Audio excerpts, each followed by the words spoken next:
Hello दोस्तों, आज फिर से आपका स्वागत है। आज हम बात करेंगे द पावर ऑफ नो।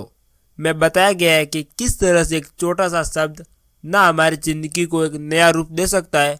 इस किताब की मदद से आप उन चीज़ों को ना कहना सीख सकते हैं जो आपके लिए अच्छी नहीं है और अपनी जिंदगी की एक नई शुरुआत कर सकती है। क्या आपको ना कहने में हिचकिचाहट होती है? क्या आप हमेशा दूसरों की ज़रूरतों को पूरा करने में खुद की ज़रूरत को भूल जाते हैं? अगर ऐसा है तो आपको ना कहने की आदत डालनी होगी और यहाँ पर सीख पाएंगे कि ना कहने की पावर कितना है। ना कहने में बहुत फायदे हैं। आप दूसरों को ना कहकर खुद पर ध्यान दे सकते हैं। आप बुरे रिश्ते को ना कहकर अच्छे रिश्ते के लिए जगह बना सकते हैं। ना कहने से आपकी सेहत भी अच्छी बनी रहेगी और जब आप कई चीज़ों को ना कहना सीख जाओगे तो आपके लिए खुद को हाँ कहना आसान हो जाएगा। इस बुक की मदद से आप उन सभी बातों को जान सकते हैं और सीखेंगे एक छोटे से शब्द में कितनी ताकत है। और आप सीखेंगे कैसे बुरे रिश्ते को ना कहकर अच्छे रिश्ते बना सकते हैं। ना कहना किस तरह से हमारी ज़िंदगी में शांति और सुकून ला सकता है। किस तरह हर चीज़ के शुक्रगुजार होकर खुशी पा सकते हैं। बुरे रिश्ते को ना कहकर आप अच्छे रिश्ते के लिए जगह बना सकते हैं। क्या आप कभी कभी कुछ ऐसा काम करते हैं जो आपके अंदर से मार रहे होते हैं? क्या आप ऐसे लोगों के साथ रह रहे हैं जिनके साथ आप नहीं रहना चाहते? अगर हाँ, तो अब वक्त आ चुका है उन्हें ना कहने का। आप अपनी ज़िंदगी के फैसलों को सोच समझ कर लीजिए। आप उन लोगों से दूर रहिए जो आपकी एनर्जी और खुशी को कम कर और ख़त्म करते हैं। अगर कोई आपके दुखी होने की वजह बनता है तो आप उसे छोड़ दीजिए। पूरे रिश्तों को पहचानने के लिए आप ये काम कर सकते हैं। आप उन सभी लोगों की लिस्ट बनाइए जिनके साथ आप अपना कीमती समय बिता रहे हैं। अब आप सभी लोगों को 1 से 10 के बीच में नंबर दीजिए।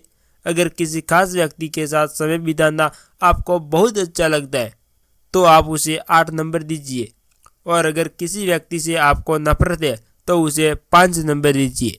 अब आप उन लोगों के साथ ज़्यादा से ज़्यादा समय बिताइए जिन्हें आपने 8 नंबर दिए और उनका साथ बिल्कुल छोड़ दीजिए जिन्हें आपने 5 नंबर से कम दिए। बचे हुए लोगों के साथ थोड़ा थोड़ा टाइम बिताइए। अगर आपको कोई काम अच्छा नहीं लगता तो आप उसे मना कर दीजिए। अगर आप हमेशा दूसरों के बारे में सोचेंगे और उनके काम करेंगे तो आप अपनी ज़रूरतों का ख्याल नहीं रख पाएंगे। इसलिए बेहतर है कि आप उन काम को ना कह दीजिए जिसे आप नहीं करना चाहते। आप इस दुनिया के अनोखे इंसान हैं। आपके जैसा अंगूठे के निशान वाला कोई दूसरा पैदा नहीं हुआ। अगर आप जेफ बेजोस नहीं बन सकते तो जेफ बेजोस भी आपकी तरह नहीं बन सकता। इसीलिए आपको पूरा हक है कि आप अपने फैसले खुद ले और काम करें और वो काम ना करें जिसे आप नहीं करना चाहते। अगर आप बिना मन से कोई काम करते हैं तो वो आपके लिए दुख का कारण बन सकता है। ऐसे में यही बेहतर रहेगा कि आप उस काम को मत कीजिए। आप अपना ध्यान हमेशा अच्छी चीज़ों पर लगाइए और बाकी को सभी को जानने दीजिए। आधा गिलास खाली है एक आशावादी शब्द होते हैं। आधा गिलास भरा हुआ है। आप आशावादी से भी ऊपर जा सकते हैं अगर आप सिर्फ पानी पर ध्यान देकर ये सोचें कि इसमें इतने पानी में मेरी प्यास बुझ जाएगी। सिंपल वर्ड में कहे तो आप उस चीज़ पर ध्यान लगाइए जो आपके पास है। आप उसके बारे में मत सोचिए जो आपके पास नहीं है। अगर आप इसीलिए परेशान हैं क्योंकि आपका प्रमोशन नहीं हो रहा तो आप ये सोचकर खुश रहिए कि आप कम से कम आपके पास नौकरी तो है। आप उस चीज़ पर ध्यान लगाइए जो आपके पास है और जिसके लिए आपको शुक्रगुजार है। ऐसा करके आप खुश जरूर रह सकते हैं। आप ना कहकर अपने हाँ कहने की क्षमता को बढ़ा सकते हैं। अब तक हमने देखा कि किस तरह हम अपनी ज़िंदगी में छोटी छोटी चीज़ों को ना कहकर खुशी पा सकते हैं। इस सबक में हम सीखेंगे कि हम अपनी हाँ कहने की ताकत को कैसे बढ़ा सकते हैं। हाँ कहने की ताकत को 3 चीज़ों से मिलकर बनी होती है। पहली, उन चीज़ों पर ध्यान देने की क्षमता जिसके आप शुक्रगुजार हैं। दूसरा, दूसरों की भावनाओं और बातों को समझना। तीसरा, उन चीज़ों पर ध्यान हटाना जो हमें दुख पहुंचाती है। आप हर चीज़ के लिए शुक्रगुजार अपनी हाँ कहने की क्षमता को बढ़ा सकते हैं। इसके लिए आप यह काम कीजिए। पहला, सबसे पहले आप उन चीज़ों की लिस्ट बनाइए जो आपको परेशान करती है। इसमें आप वो सारी चीज़ें लिख सकते हैं जो आप चाहते हैं पर हासिल नहीं कर पा रहे, या फिर वो चीज़ लिखिए जिससे आपको चिढ़े।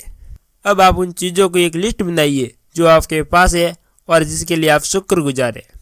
तीसरा, आप हर रोज़ ऐसी 10 चीज़ों के बारे में सोचिए जो आपके पास है और आपको खुशी देती है।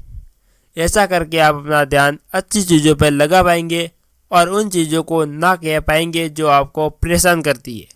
अपनी हाँ कहने की ताकत को बढ़ाने के लिए आप अपने शरीर के अंदर और बाहर की ज़रूरतों पर ध्यान दीजिए। पहला, अगर आपको आलस आ रहा है तो आप सैर पर जाइए।